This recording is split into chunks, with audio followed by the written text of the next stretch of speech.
Isipin mo yan, yung pinapakain sa pamilyang Marcos galing sa nakaw na yaman. Kung bago ka pa lang sa aking channel, paki-subscribe na naman at pakihit ng bell notification para lagi kayong ma-update sa aking mga upload videos. Panoorin natin ang video na sinasabi niya na magnanakaw ang mga Marcos at simula sa ama hanggang sa mga apo ay ang pinakakain daw ng Marcos sa kanyang mga pamilya ay ninakaw. So panoorin natin ang sinabi niya kung gaano katotoo at kung napatunayan niya. Yung kinakain, hindi lang ni Bongbong Marcos, hindi lang ni Amy Marcos o ni Irene Marcos, yung kinakain ng mga anak nila, yung kinakain ng mga apo nila, yung binabayad nila sa eskwelahan sa London, yung binabayad nila sa pagkain nila sa fine dining restaurant sa Tagaytay, because I saw him post something about that recently. Lahat yan, ill-gotten wealth. Isipin mo yan, yung pinapakain sa pamilyang Marcos galing sa nakaw na yaman. Ayan, napakinggan nyo at napanood nyo yung video na parang perfect niya mga sinabi niya na talagang totoo para masira ang mga Marcos. So kung may mga kabataan na makakapanood niyan, so meaning maniniwala talaga sila kasi matanda yung nagsasabi. So pero tandaan nyo, nagsasalita lang siya, wala siyang katibayan. Siya ay naninira sa mga Marcos dahil wala siyang katibayan. So ngayon, maninira siya sa mga Marcos at siyempre pasasagot natin yan sa matanda rin na bilib sa mga Marcos. Tara, panoorin natin. Pero bago yan, pakihit mo na ng subscribe at pakihit ng bell notification para malagi kayo ma-update sa aking mga upload videos. Kaya tara, panoorin natin si tatay. Sasabihin nila, nagnakaw. 30 years silang namuno, hindi nila napakulong eh. Di ba? Sila nagnakaw. Di ba? Si Marcos, 20 years, 500 billion ang pondo. Maraming nagawa. Si Cory, 6 years, 1 trillion.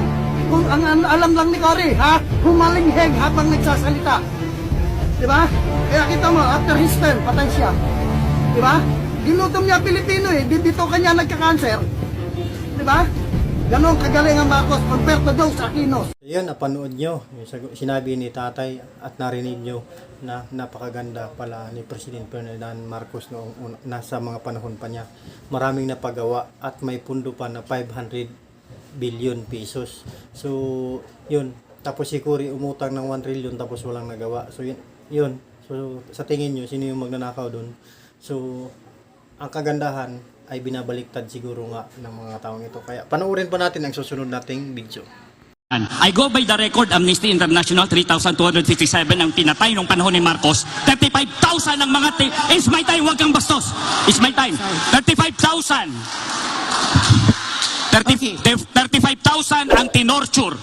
70,000 ang kinulong. It's a matter of record.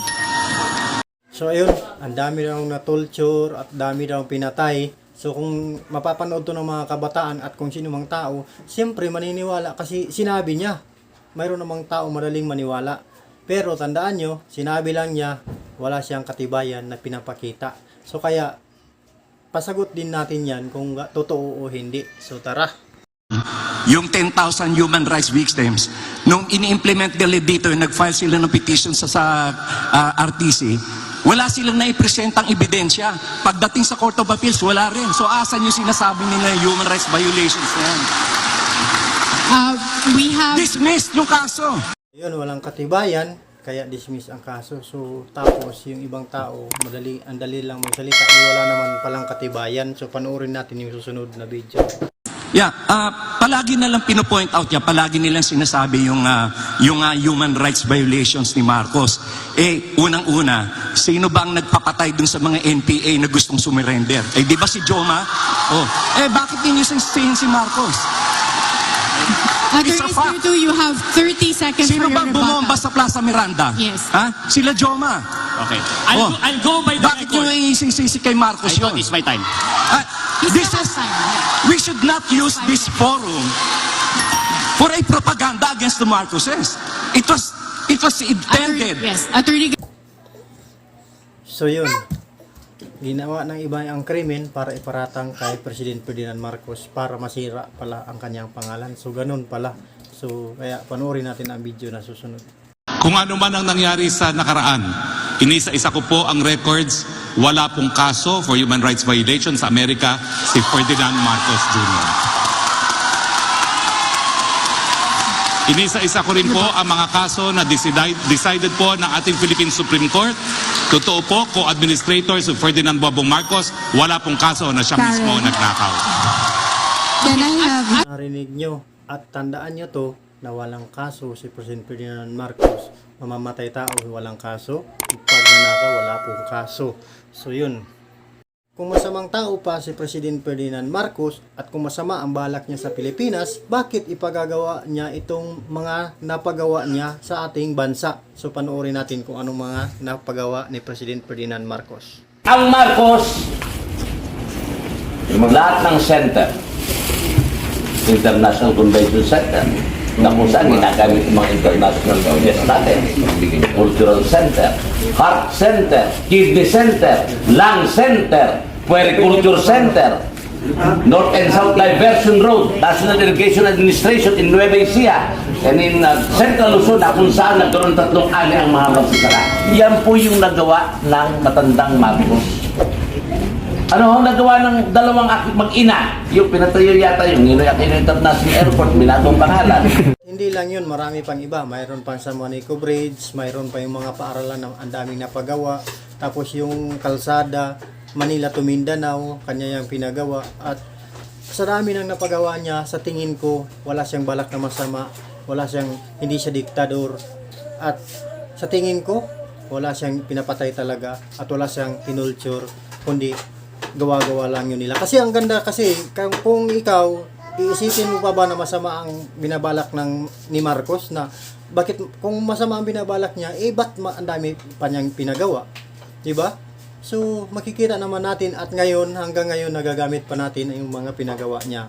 So, kaya lang, yung nuclear power plant ay hindi na natin nagamit kasi pinasara yun ng mga dilawan. So, yun. Kaya, sa mga anti-Marcos dyan, mag-isip-isip kayo. Itatak nyo sa utak nyo na palagi kayong nagsasalita na magnanakaw, diktador, wala pong katunayan, wala pong katibayan. So kaya tumigil na po kayo at isipin nyo ng mabuti kung ano ang mga ginagawa ni President Ferdinand Marcos noon para pumasok sa isip mo at tumagos sa puso mo na ang ginagawa ni President Ferdinand Marcos ay para sa mga Pilipino. At isa pa, si President Ferdinand Marcos lamang ang presidente na hindi nagpagutom sa ating bansa at maraming libre na pagkain sa mga paaralan noon na sa kanya pang panahon. So kaya, kayong mga anti-Marcos, please, isipin nyo ng mabuti na yung bawat naririnig nyo ay pawang salita lamang ay walang katibayan. So yun, magbago na tayo at huwag kalimutan mag-subscribe at pakihit ng bell notification para lagi kayo ma-update sa aking mga upload videos para mapanood nyo yung sa susunod kong ipapa-upload kasi pakikita ko sa inyo kung gaano katotoo ang golden era ni President Ferdinand Marcos. So kaya subscribe and hit the bell notification para lagi kayo ma-update sa aking mga upload videos. Kaya ingat, bye-bye, God bless.